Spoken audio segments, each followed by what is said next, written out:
Carolina Panthers Review Volume 39 / Chicago Bears Preview. What's up, football fans, ladies and gentlemen, and boys and girls? The Jaguars and the Panthers played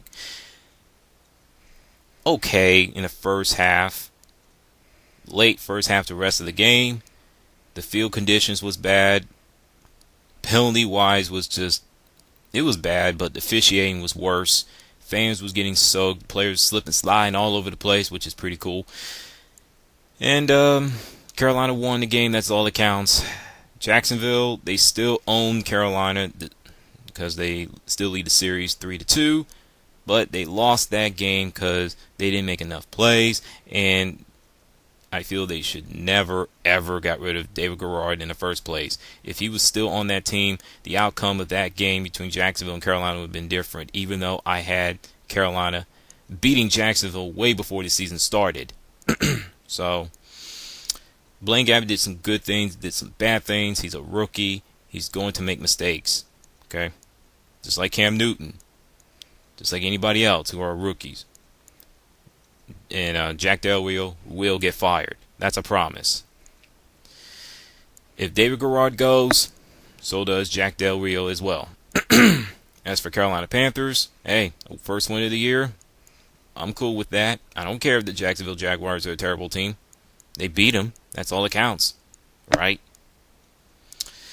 And Cam Newton, 18-34, 158 passing yards. He didn't throw for over 400 yards again for the third straight game, but I wish he did. But hey,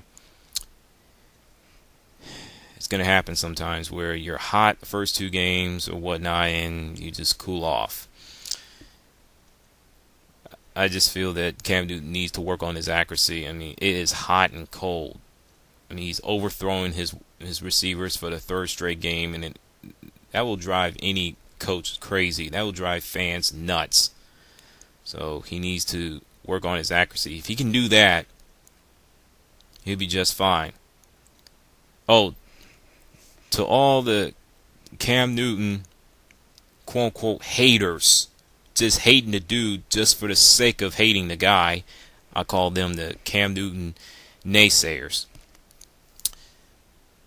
You say he's not a winner. Against Jacksonville, that's your evidence. You say that he can't throw the ball in the pocket. Look at the last two games before the Jacksonville game. What is that telling you? Let's not forget he threw 400 passing yards. What was it, 432 yards against the Green Bay Packers, which, by the way, they're the defending Super Bowl champions last time I checked.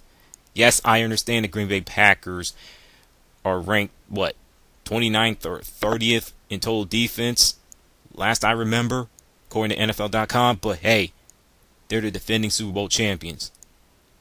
Give Cam Newton some props. Stop dissing the man. I had to get that out of the way. Now, Carolina's defense shut out the Jacksonville's offense. That was tremendous. Beautiful. But just a little nitpick. You let Mike Thomas 36-yard pass touchdown from Blaine Gabbert at the end of the first half. Are you serious? Crappy zone coverage, worse tackling. Just god awful. I can understand the field conditions and everyone slip and slide all over the place. They don't want to get hurt. I get it, but that is just unacceptable in my personal opinion. Okay? At the end of the season, let alone the offseason, the Carolina Panthers front office is going to have to figure out what to do with the secondary because they're just not getting better. They're not getting any better. And I don't know what they're going to do with the defensive tackle as well. They'll never replace Julius Peppers. Nah. They got Charles Johnson, but he ain't no Julius Peppers. That's for sure.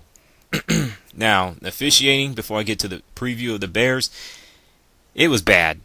As a matter of fact, it was putrid. How in the world you go from 60 yards from Jonathan Stewart to call back, he was down. You couldn't see it. I mean, all that rain and players' bodies flying around. I couldn't tell if he was down or not. And the phantom calls from holding from a Jordan Gross and pass interference of Captain Mutterland, that was BS. Yes, Panthers.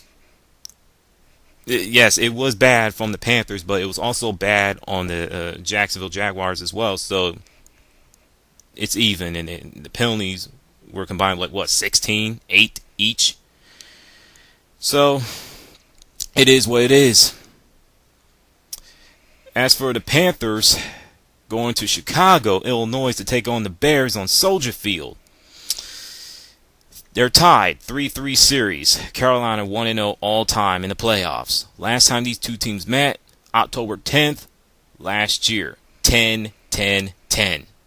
Chicago won 23-6. Carolina has won 2 of the last 3 meetings. In order for the Bears to win the second game of the season, they got to take away the passing game of the Carolina Panthers and force them to run the football and get some turnovers.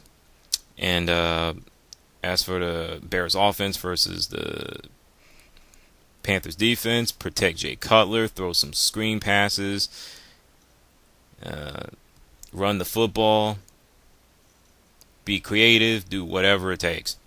As for the Panthers, in order for them to get the second win of the season, for the Panthers offense versus the Bears defense, Carolina has to bring their A game. They have to be absolutely perfect. Cam Newton can't afford to overthrow his receivers, which I know it's going to happen. They got to bring some balanced attack because the running game is bad right now, but they got to do something. They got to get something going just in case the passing game isn't going anywhere. You don't believe me? Go look at the Bears, what they did to Atlanta Falcons. As for the Panthers defense versus the Bears offense, get after Jay Cutler, destroy the Bears offensive line, defend the screen pass, stop the running game, and don't let Devin Hester beat you in the special teams. If you do those things, you will win your second game of the season. I see the game being close, but Chicago will pull away. And with that, I'll throw in the peace sign. You know what to do. SA17, I'm out. I'm sorry for making this video long. I apologize.